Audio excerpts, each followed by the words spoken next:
An Accra High Court is giving former Director General of the Social Security and National Insurance Trust, SNIT, Ernest Thompson, and 4 others 8 weeks to study evidence the Attorney General intends to use against them. The 5 are facing 29 charges, including causing financial loss to the state in the award of the controversial $72 million operating business suite contract. They've pleaded not guilty to all the charges. Mr. Thompson's lawyers on Wednesday asked the court for more time because they had not received the document. Director of Public Prosecution Yvonne Atakra Ubobisa explained they filed the document on September 24 at the court's registry. The judge hearing the case, Henry Anthony Kofi, who was shown copies of the evidence, described it as voluminous and adjourned the case to December 14, 2018.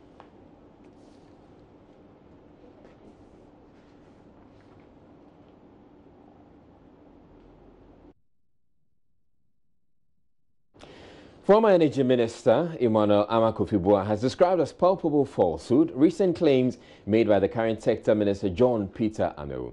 Mr. Amewu, in an exclusive interview on PM Express on Monday, had among others faulted the previous administration for the sighting of a car power barge in Tema.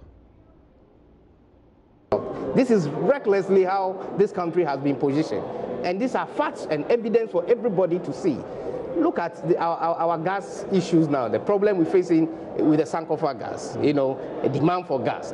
When you know very well that Sankofa gas will be coming on board, you went and signed in an emergency power plant agreement and you went and put a car power plant in Tema when there is no means of transporting the gas to Tema. We need to come now and begin to look at methods of relocation. What are you doing with that? Well, we have to relocate the car power to Takoradi. So you're moving the car power from Takoradi, from Tema to Takoradi? Precisely, because the car power will be, will be consuming almost 90 million metric standard cubic feet of gas, and that is so huge. But there's no way the car power sitting in Tema can consume that when the gas in Takoradi is stranded. I mean, what motivates them to put this plant in Tema? Your question. But Mr. Boa, in a rebuttal, said the Energy Minister lacks an understanding of the energy issues. Charitable when I said that the minister should take his time and learn.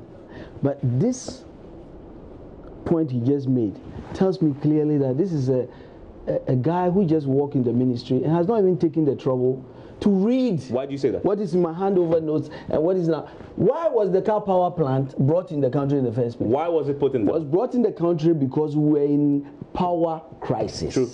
Is it true? True.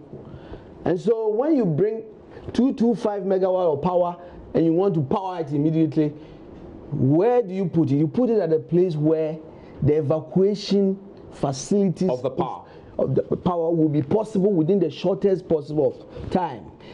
And did you have Sankofa then, by the way? Sankofa had not come at all. I'll come to that. The reason why car power had to go to Tema, and listen to this, was that the reason we brought car power was emergency.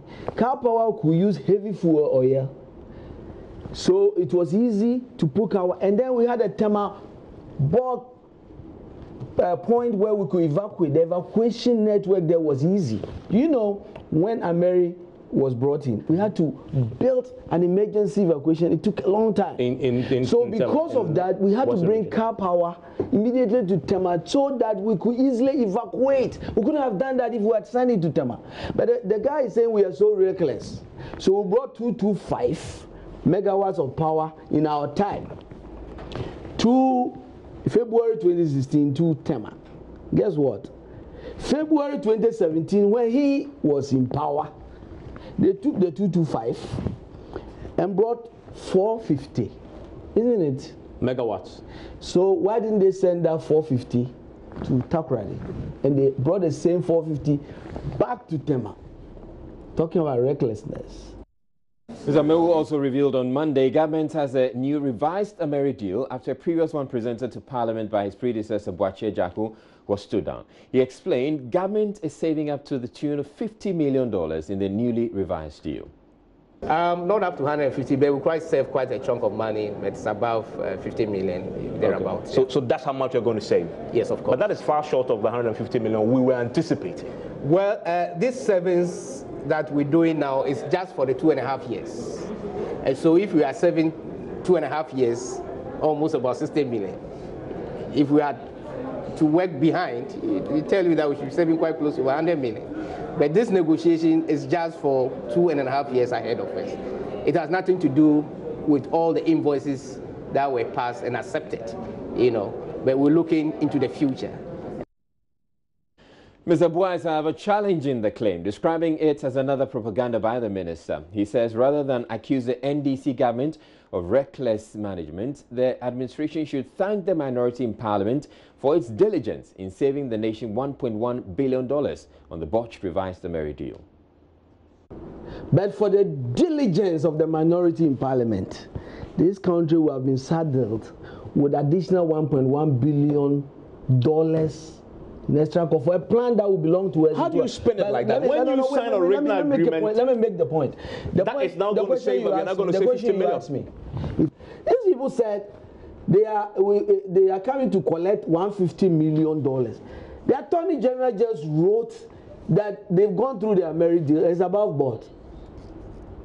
Are you listening to me? Now he just walked in there. What's the minister? Mr. Jaco. Mm-hmm.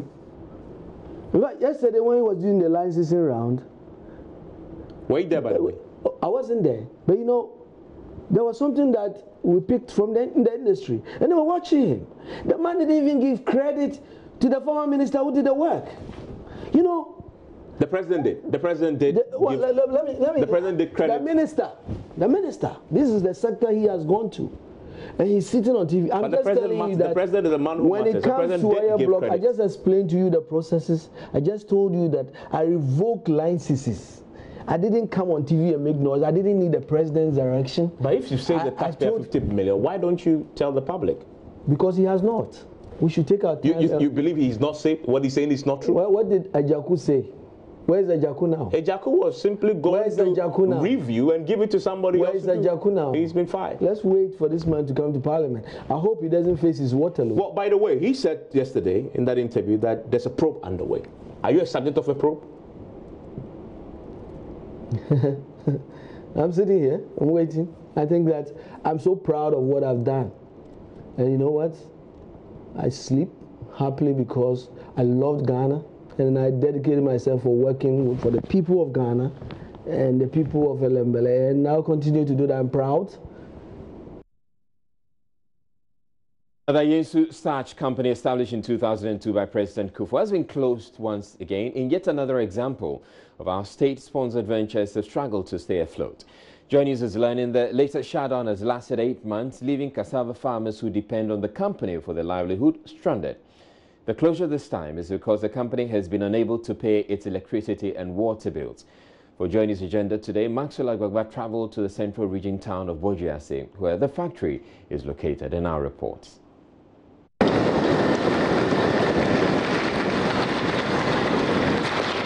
I am in a vehicle going to the Yesu Starch company.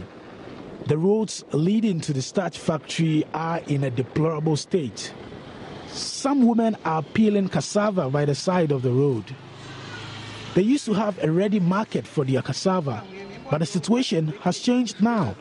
For over 8 months after the factory stopped operating, they have been compelled to only produce for the local market.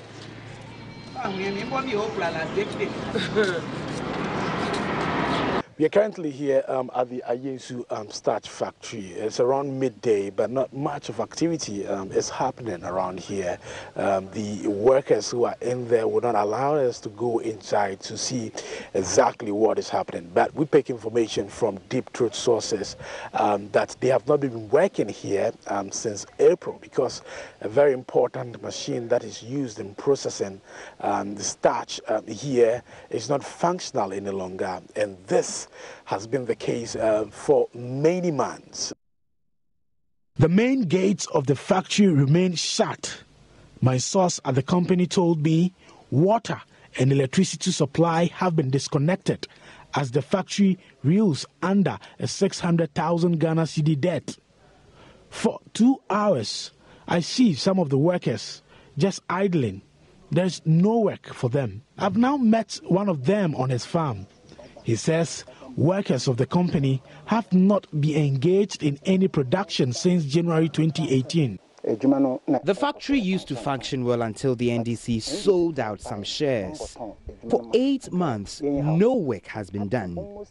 They have disconnected our water, our electricity, and we have also been disconnected from the national grid. Since December, we have not done any production. We have huge problems here. We suffered before our 4 months' salary arrears were paid, and now for 2 months, we have not been paid. We want government to know the factory Kufuor provided has been left to deteriorate because work has stalled. Our young people are suffering. Plenty cassava have been left on the farms. We want government to take full control of the factory. Better still, government can give it out to a private investor who is serious about making profits.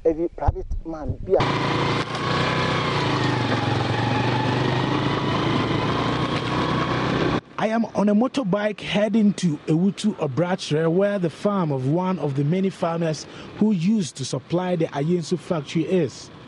Joseph Tete says he extended his cassava farm because of the starch factory, but now he has been compelled to sell all on the local market at very cheap prices.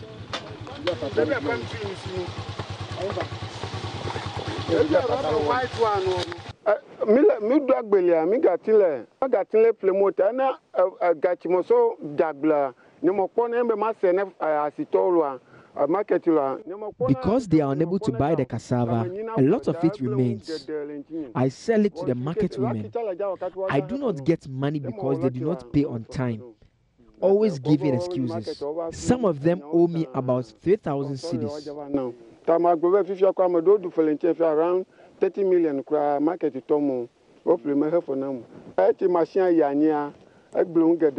Since the processing machine became faulty, times have become difficult.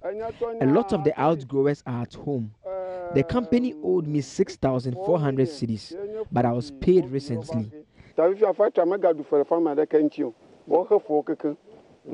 We want government to take full control. We beg government to come to our aid because we are suffering. All of us cannot come to Accra in search of jobs. I do not have the skills for masonry or carpentry. I am a farmer. We are not making profits.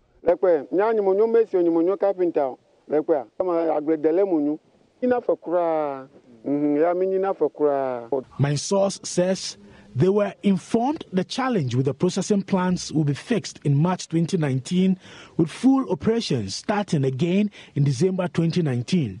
He says the company was compelled to dispose of thousands of Ghana cedis of cassava they bought from the outgrowers. When I approached a member of the company's management with these facts, the person stated, quote, "The factory has not been closed. It is retooling just like any company to bring on board modern machinery," unquote. He said workers were still at post. On whether operations will start in December 2019, as our source had suggested, the management member said he's unable to speak to it. On whether the company was compelled to dispose of thousands of Ghana cedis worth of cassava because of their faulty processing machine, he said it was not relevant to the discussion. It remains to be seen whether the factory, which provided hope for over 1,000 farmers, will be revamped or left to rot. Maxwell Agbagba, Joy News.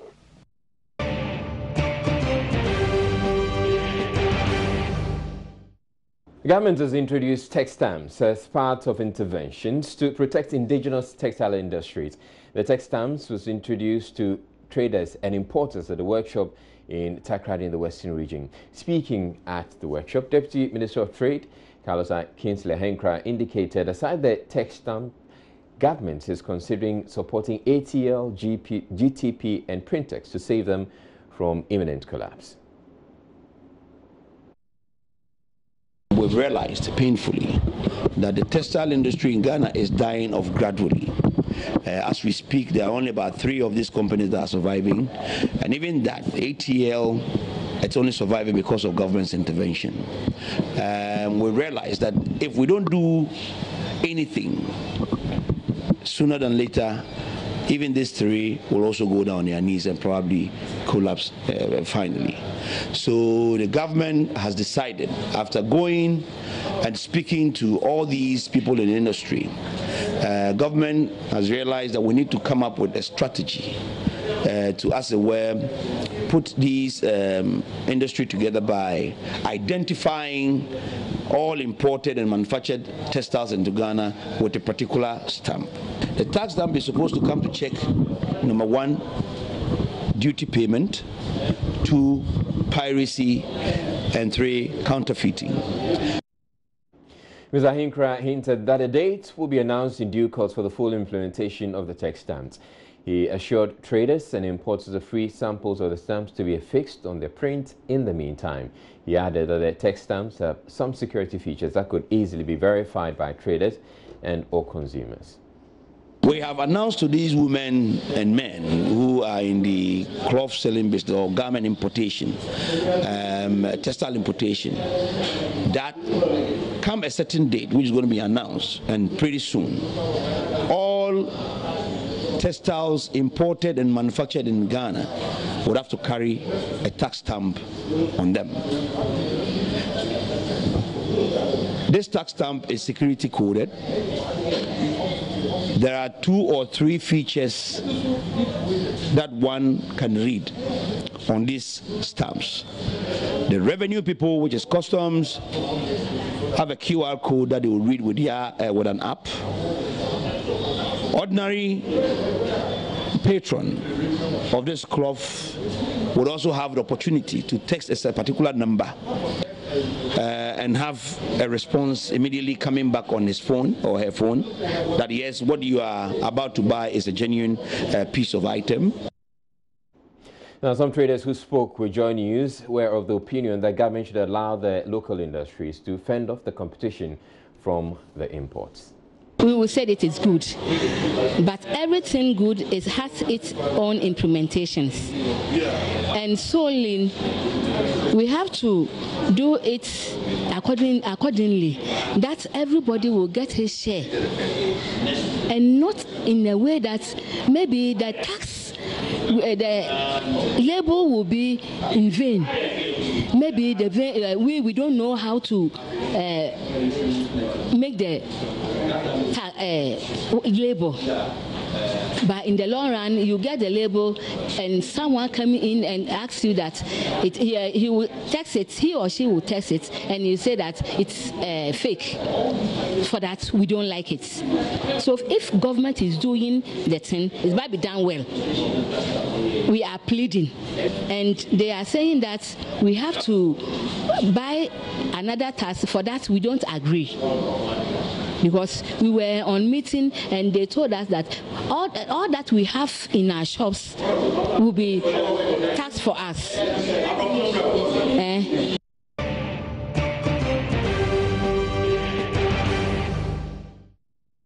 President Akufo-Addo has revealed it will cost the taxpayer 3 billion cedis to pay the 100,000 NABCO recruits over the next 3 years. The salaries, the president says, there's no free money and is urging the beneficiaries to let Ghanaians get value for their money. While speaking at the graduation ceremony for the recruits under the 7 modules held at the Black Star Square in Accra, the president also hit back at people who criticized the initiative. Maxwell Ogba was there in our report. Give us a wave wherever you are in the stands. This is a sample we are witnessing this morning here at the Black Star. For a moment, it felt like a church convention as the NABCO recruits, dressed in their white t-shirts, waved handkerchiefs, joining the president to sing one of his favorite songs, Asem Papa. And give us a wave. Some of us have been home for a while. As we promised, the jobs are here. President Akufo-Addo in his speech told the NABCO recruits what the country expects of them. NABCO trainees must bear in mind the government is investing some 3 billion cedis of taxpayers' money into this program. Your monthly stipend of 700 Ghana cedis is not free money, and you must earn every peso of it through hard work and dedication. For those who have cast doubts on the initiative, the president had these words for them. This program, predictably, was not only ridiculed in certain quarters, but also met with pessimistic and cynical, skeptical comments.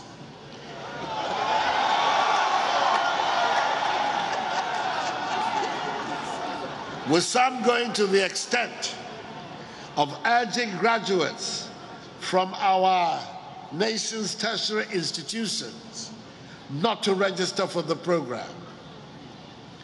The 100,000 young men and women who are present did not listen to the loud cries of the cynics and Jeremiahs.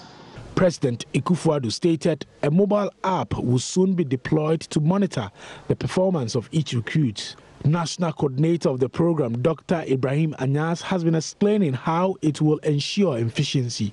For any NAPCO trainee, that will be the basis on which we account for their presence at work. It has a clock in and a clock out system, and that app is meant to be the way we generate our pay list, because the president says the money is not free. To invest $3 billion of taxpayers' money over a 3-year period, there must be some value for it, and it has to be accounted for in the productivity that we're going to gain from these trainees.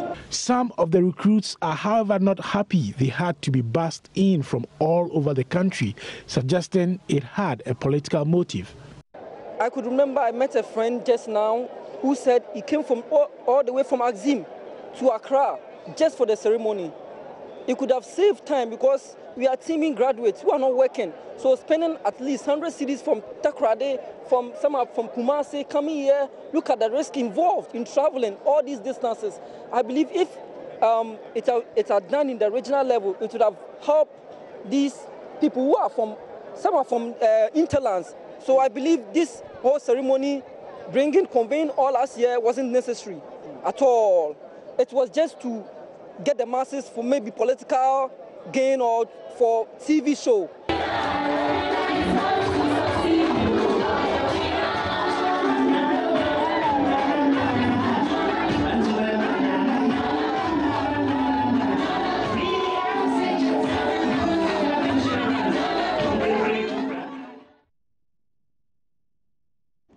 Now, Joy News is learning of some disturbances somewhere in the Brong-Ahafo region. We're learning that there's been a clash between two communities in the region, Japekrum and Drobo, with 3 people reportedly killed. Kofi Boadu is with a local radio station in the area, and he's going to be giving us some details on that. Thank you very much, Kofi. So tell us exactly where you are and what is happening.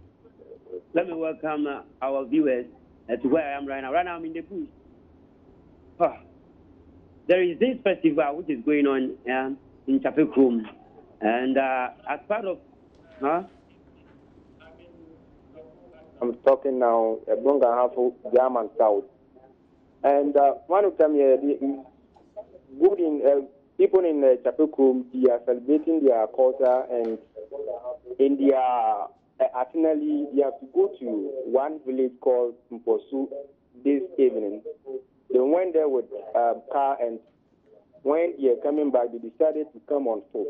While people in Drobo decided that they will not allow them to come by foot, because when going, they go with car. Why is it that they've changed their mind of coming by foot? So if that's what they're doing, they don't know the reason why they want to do that. So for that matter, they should take their car. And they said no, they will not do that. And due to that, people in Drobo, they set fire in the car, and those in the car try to, get out, and left with only 2 people in the car, and they all burned as I'm talking now. And due to that, they also try to, shoot here and there. And as I'm talking, from what I heard from one guy, said 8 people were shot, and 4 is dead as I'm talking, and 2 is nice. There's nobody who is going for them, and they are all on the road like they're dead. And 4 also have been sent to Bekum as I'm talking now. And when you come here, in fact, the town who are running here and there, you can't even go to the scene. So, also asking is true that we can Drobo and Japekrum, there have been disagreements and there have been shot here and then. People have died. Others are also, they have sent them to Bekum and the rest. And some are also rushed to the bush, don't know either they will go and die or whatever. In fact, what is happening here is very bad. No, and where are the police at the moment? They are in town also helping here and there, because since it's night, somebody will pass here and pass there and pass there, and then. So now you're saying they are in the town also helping to calm things down. So the police are in the town and they're taking control of the situation? Yes, they are here. There has been an extra policeman from since this. Yes, they are in the town taking control of the issue.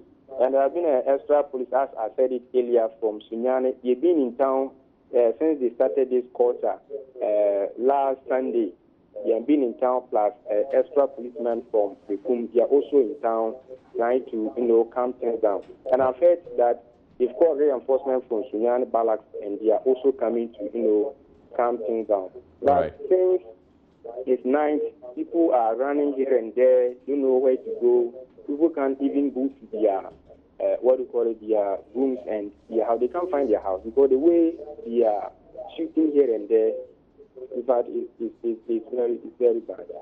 All right, thank you very much for that update. And so what we're learning is that we have two communities there in the Branhafo region, Japekrom and Drobo. The clashes there, a number of people we're learning have been killed.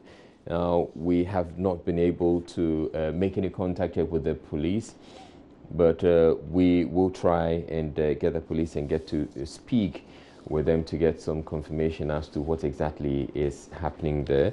This is Joy News Prime. We're taking a break.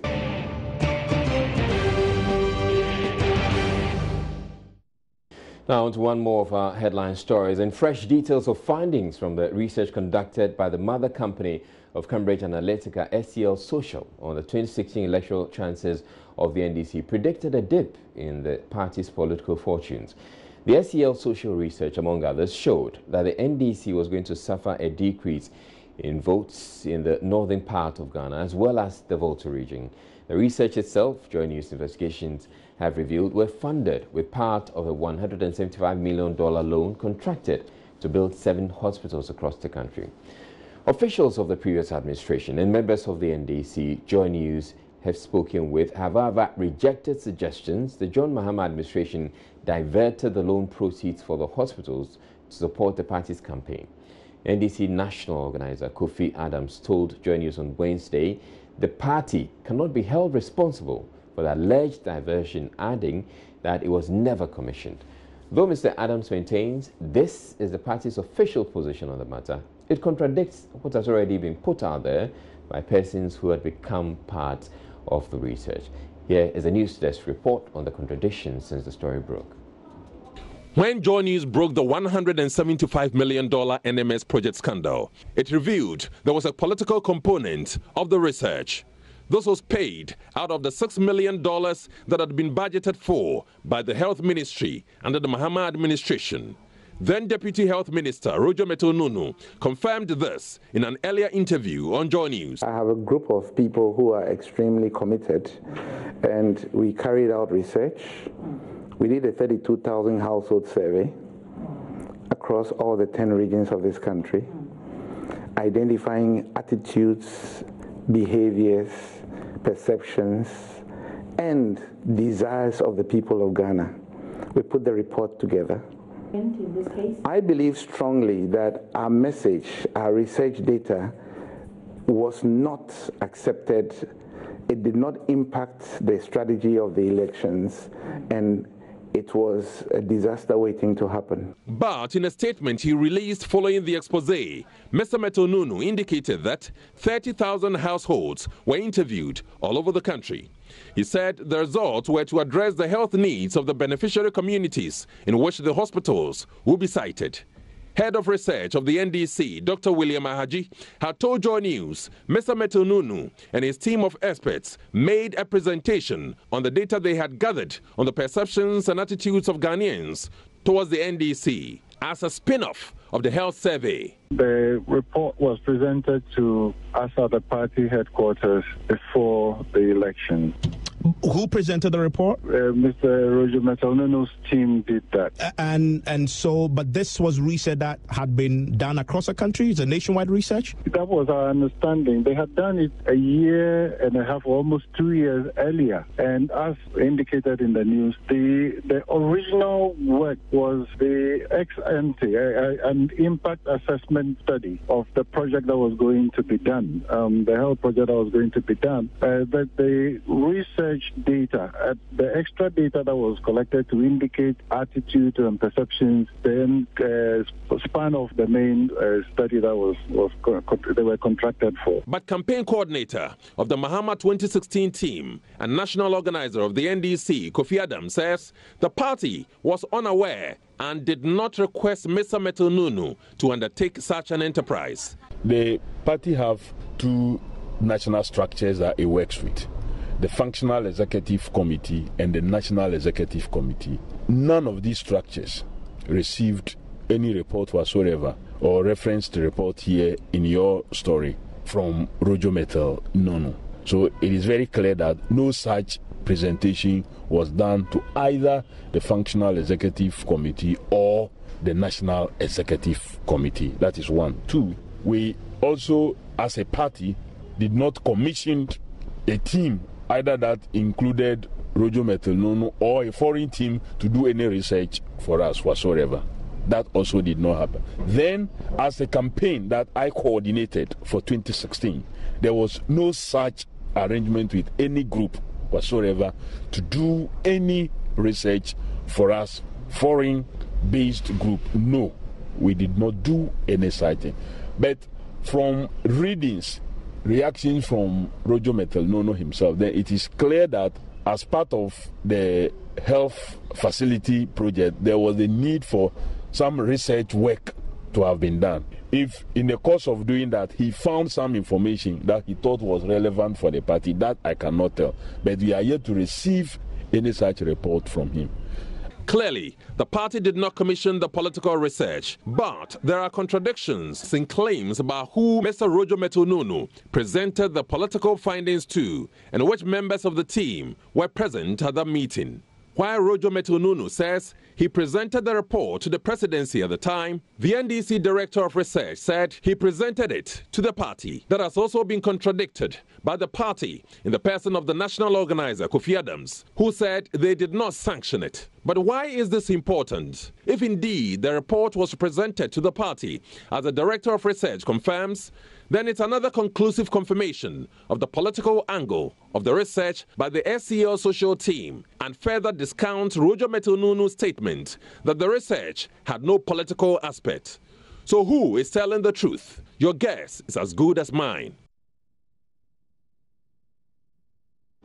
So who is telling the truth? Indeed, your guess is as good as ours. Now, joining us is Joseph Pukuga, who joins me in the studio with details of the findings of the SCL group on the chances of the NDC ahead of the 2016 elections. Now, what this establishes is, because there has been some contradictions, there have been various positions. The NDC is saying that its official position is that it didn't commission anybody to conduct any survey, but the findings we have gotten here just goes to buttress the point that the research was tailored particularly for the NDC. Exactly. When you look at... So let's look at the prediction methodology that the SCL social team used. So as we know, they conducted a survey that surveyed the views of 32,000 people across the country. And this was actually done in 2014. So what they did was that they did a tabulation of election results, both presidential and parliamentary, from 2004, 2008, 2012, and then they added the results of the survey that they did from 2014 and made predictions based on that. So they say what they did was to put together the results of the survey. They cleaned up the data, and what they did was to aggregate it and align it with the previous election results and made predictions based on that. All right. So what were the predictions that they came up with on the 2016 elections? In summary, they predicted NDC losing ground in several parts of the country going into the 2016 elections, while the NPP was going to make gains as far as the electoral fortunes are concerned. So specifically, for example, they make the point that from what they had gathered, the results indicated that the level of support for the NDC somewhat decreased in the northern part of Ghana. However, worryingly, it is also apparent that the NPP was heavily gaining terrain in the southwest of Ghana, as illustrated in a number of maps that they detailed in that report that they actually put out. So they showed out the various scenarios in different parts of the country, including this particular bit having to do with the northern part of the country and the southwestern part of the country. Okay. What conclusions and observations then did they make? A number of them, interesting ones. They, for example, made the point that from the details that they had gathered, the general trend was that when it comes to the NDC as a party, their support was increasing in certain parts of the country and decreasing in other parts of the country. But when it comes to the NPP, they found that their support was mainly increasing, particularly in the Ashanti region and other parts of the country. And so then they were predicting that those details to reflect in the 2016 elections. They also said that when they examined the results of the presidential elections, it was evident that when you compare 2004 to 2008, the number of votes the NDC had increased when you compare 2004 and 2008. But they were warning that from how they had seen things in 2012, it was likely that the number of votes the NDC would gain in 2016 would be less than the number of votes that they got in 2004, which they said would be a worrying situation because the NPP's votes were increasing. They were also warning that in 2016 was likely to see the southwestern part of the country voting for the NPP, and that the NPP was gaining ground in areas outside the Ashanti region. The report went on to say it's apparent that the western region might overwhelmingly support the NPP, with the Bono halfway in the eastern region following suit.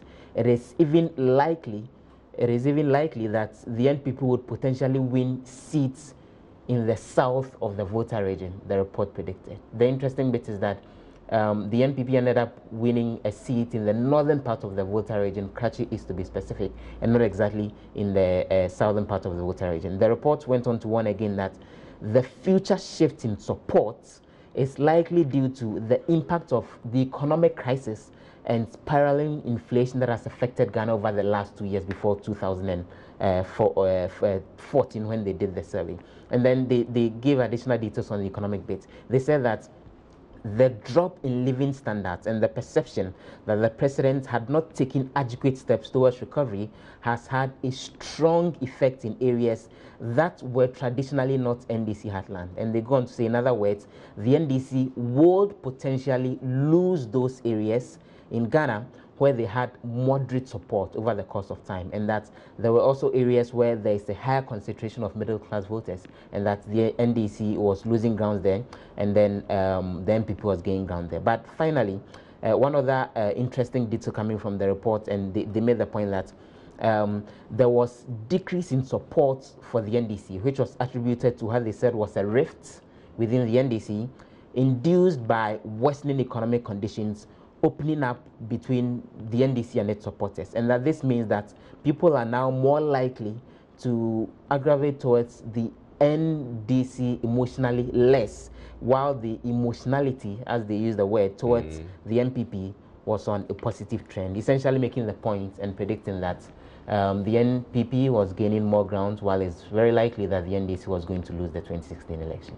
All right, thank you very much, Joseph Opoku-Gakpo, bringing us those insights there from research conducted by SCA, which is the parent company of Cambridge Analytica. In other news, the Dagbon Traditional Council at an emergency sitting Wednesday reaffirmed its position not to cede Treponi district in the northern region for the creation of the northeast region. Since the announcement of the proposed regions by the Commission of Inquiry in the creation of the new regions, the chiefs of Dagbon, particularly Treponi, have raised issues with the inclusion of the town to the proposed northeast region. The emergency meeting by the Dagbon Traditional Council was attended by the acting president of the Traditional Council, Kampakuya Na Abdullahi Andani, with 18 paramount chiefs out of the 21 paramountcy in Dagbon. Secretary of the Dagbon Traditional Council, Adam Gariba, read the Nayeri letter to the House. I wish to state clearly, the request was made to enable us pursue the path of development for the general well-being of our people. The chiefs and people of Cherponi will continue to pay allegiance to the Bewa scheme after the creation of the proposed North-East region. Our time-tested traditional institution and age-long established traditional boundaries have never been in doubt and will remain so for posterity.